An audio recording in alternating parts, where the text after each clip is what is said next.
This tutorial we're going to be looking at constructor overloading. Now, the difference between a method and a constructor, if we look at the answer class, this is the constructor.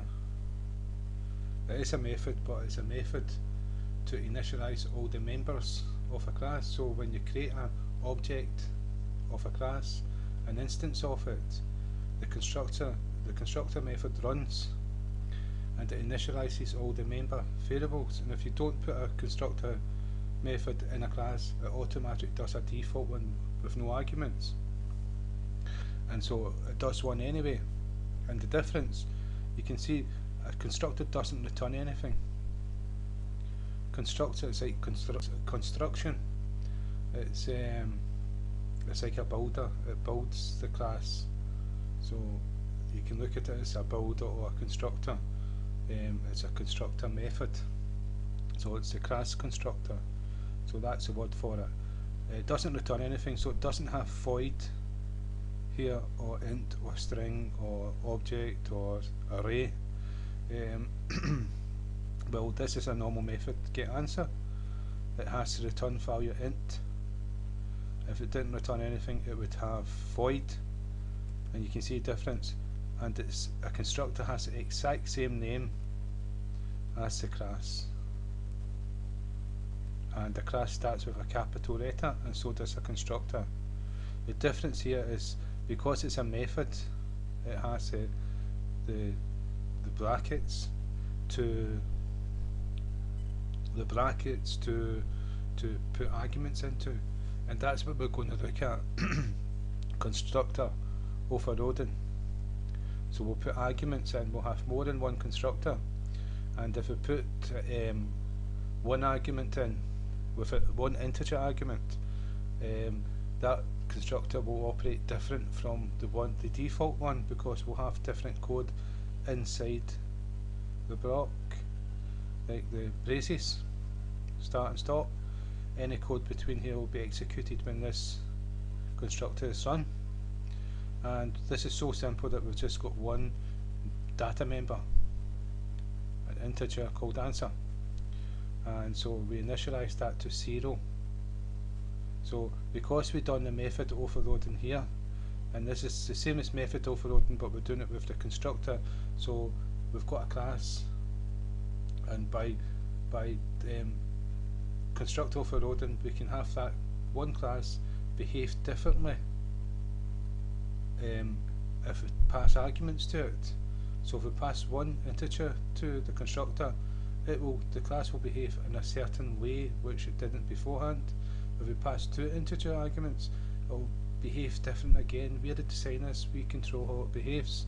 And so if we pass a string or any other object as argument, it will behave different. So we can have one class, and we can have that one class behaving in many different ways.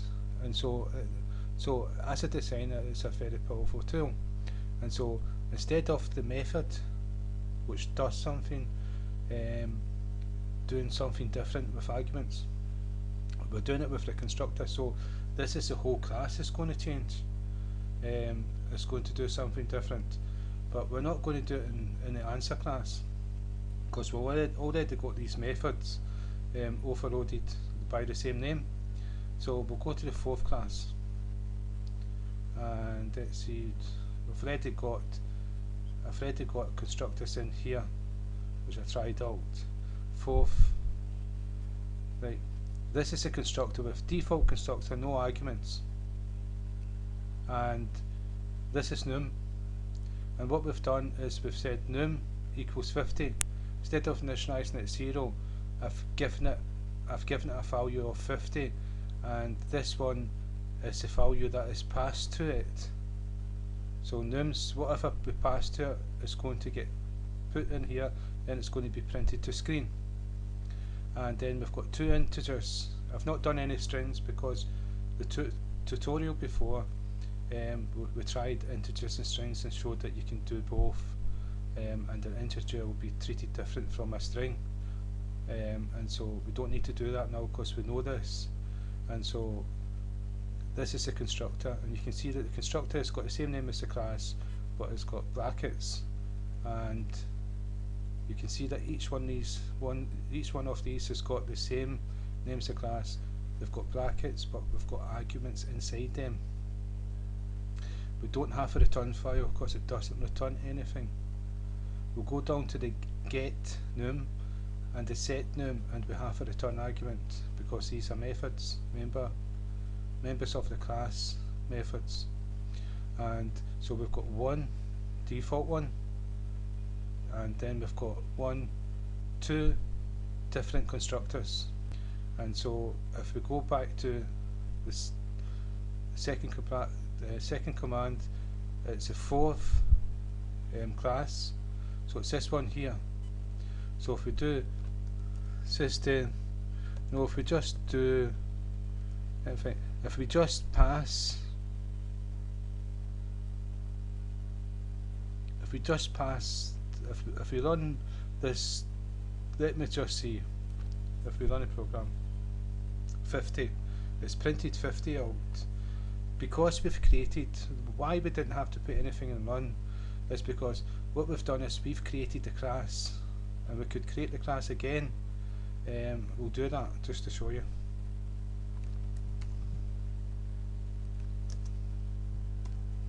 And we'll have two 50s.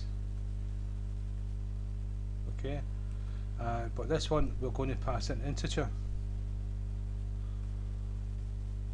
and we've got 50 and we've got the 22 we passed, because in the constructor with one integer, whatever was passed, we passed 22, this became 22, and then we said num equals 22, then we printed out num. So whatever we passed to this class was going to get printed out. Well, the other ones we haven't done it, we've just said 5 equals num, and we've just ignored what we passed in. But normally use them, it's down to yourself, but I'm just trying to demonstrate it to you. And so if we change that to 212, you'll see that's the default one, equals 50, and 212 are passed in, and so it's printed out. So when you create the class, that constructor builds the class that you've created an object of, and it will have different values, and that class will behave differently because of this method overloading. It's a constructor overloading. So you do what you've done with the method, you're doing with the class. And so if I go, this next one is two integers, and it should be 5. And so if I go back again, and if I create a third object, this is a third object, and if we pass in 3 and 9, so now we've passed in two integers. Doesn't like this. Yeah, I've passed it into the wrong one. Okay, right, passed into the wrong one, that's silly. So we do 3, 9, now we're passing in two integers, and that means the third constructor will be run when we create this class, and everything will be initialized with different values. And so num's going to be 5, and that's what we're going to print out. So if we run the program, now that's the default constructor 50 for this instance of the class, and this is the constructor for where we passed 121, one integer, and this is where we passed two integers, and that was 3 separate instances of that class, and each one of these are independent from each other. They're like copies of the copies of the class, like the prototype. And so there's something, let's see, 50, 205, yeah, there's something that I've done here. We'll go back here. I've given these 3 the same name, but they should have different names, 2 and 3. And that means I have to decrease as well, 2 and 3. Yeah, that was, we can't, what it is, we've created 3 objects, but the 3 objects had the same name, so it should have created an error because that they're going to conflict with each other, especially when they've got different values.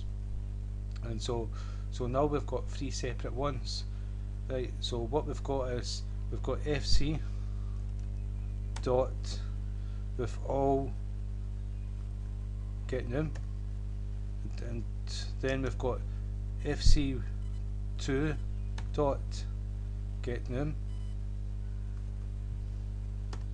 then we've got FC3 dot get num. Now every single one of them is a different copy of the prototype, which is the class. So each one of them has got the identical class, but the data members have been initialized different and they're going to behave differently. And so that is constructor overloading, and so the constructor overloading affects the behavior of the class. Remember, the constructor is what, whenever you create an object of a class, the first thing it runs is the constructor, and what it will do, it will give the default values of all the data members. And so what we've done is we've changed them, and so because of that we've enabled the methods within the class and the data members to behave differently, because if a data member is at a certain value, we can have a case statement,